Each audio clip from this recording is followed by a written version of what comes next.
Hello everyone, we are the A team.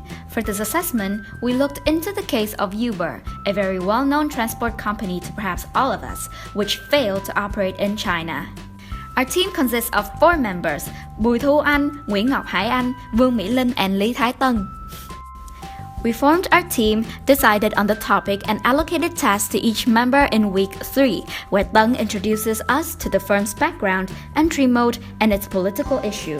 Hải Anh is in charge of the strategy, Thu Anh with economic and marketing issues, and Mỹ Linh with technology and management issues.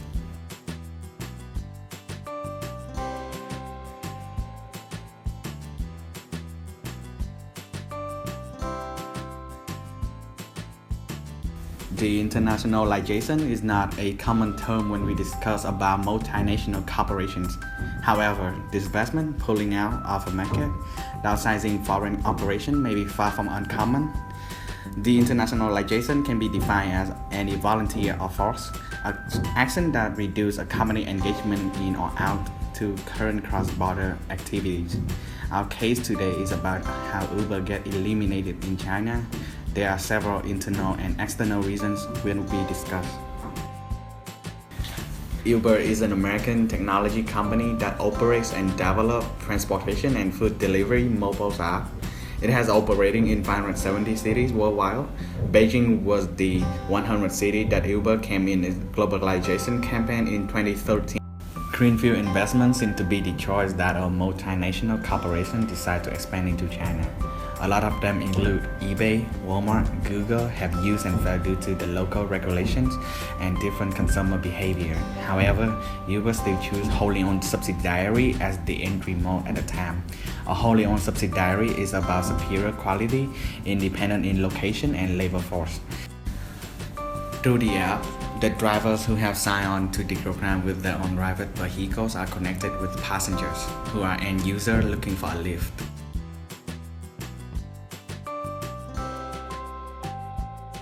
When the Chinese government legalized ride-sharing, it included provision, making it illegal to engage in what Uber has become famous for, selling ride below cost to push out competitors. Under the new regulations, the data collected by Uber would come under the purview of the government.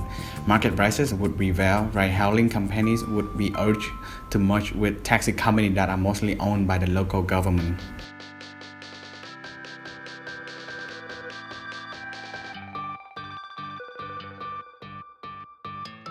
It is reported that in 2015, the industrial manufacturing sector of China is in a hard landing mode, wherein the economy is slowing down sharply or is tipped into outright recession after a period of rapid growth due to the government attempts to rein in inflation. Following the aforementioned phenomena, the Chinese economy was transforming from industrial manufacturing and foreign investment-based into services sector and domestic consumption-based. The Chinese market has been the graveyard for many Western businesses due to the fact that the government favors state-owned enterprises and designated oligopolies over foreign companies. As a consequence, Uber had a hard time competing with its local competitors, namely Didi Chuxing, a homegrown ride-hailing leader who, due to the subsidies from China's internet giants Tencent and Alibaba, as well as the country's sovereign wealth fund CIC, had held 80% of the market at the time.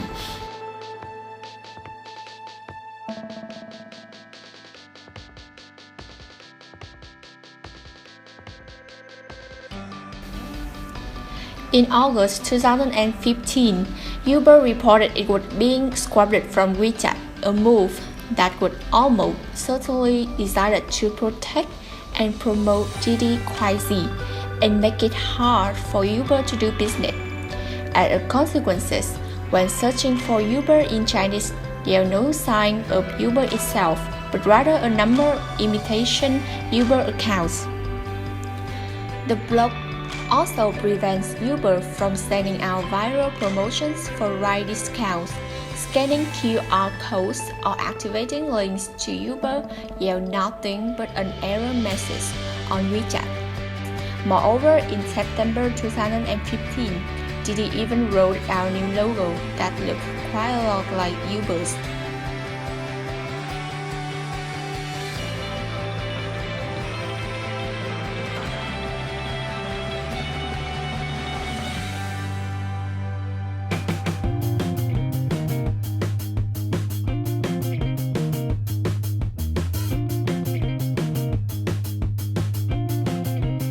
entering China, Uber faced a completely different society.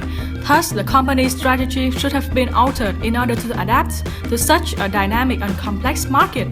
Nevertheless, because of the company's inappropriate strategy, which derived from the lack of understanding for Chinese culture, Uber had failed to thrive in China.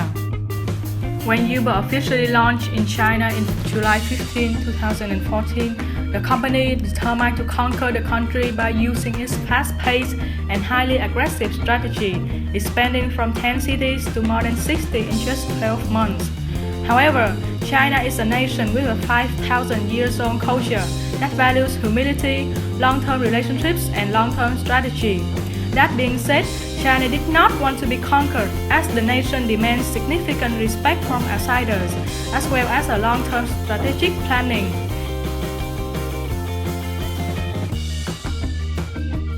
As an attempt to gain back the trust and popularity, in October 2014, Uber introduced a program called People's Uber, applied exclusively in China. This is Uber's non-profit ride-sharing promotion and marketing plan in order to prepare for products that will yield profit later on. In December 2014, in order to gain visibility in the Chinese market, Uber entered a strategic partnership with Baidu Incorporated. The commercial associations were seen as real intentions of Uber to build good relationships with local government, leveraging support from the regulation point of view. Moreover, the inflexibility in Uber's payment system also contributed to its failure. Originated from America, Uber has restricted its payment to credit cards. Meanwhile, in China, most citizens do not use credit cards. Even though in May 2016, Uber had added the feature of paying through Alipay, the lack of cash payment options still cost Uber a considerable amount of customers.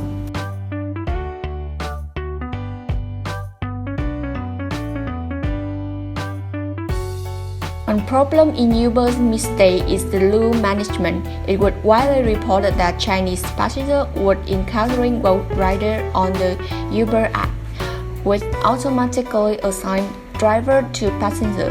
The driver would never arrive to their customer or answer their phone. Their customer contact by folks complained that they still charge for short ride, typically around 10 yuan. After that, Uber took action by refunding them after they reported two incidents. It was difficult to scam passengers when the Uber team was intact. However, now the company is in transition. Internally, it no longer has good organizing capabilities to sort this fraud out. After 3 years, Uber sold its 8 billion worth business to Didi after Chinese regulators legalized ride-sharing in any capacity, which was considered as a sell-off or closure of sales.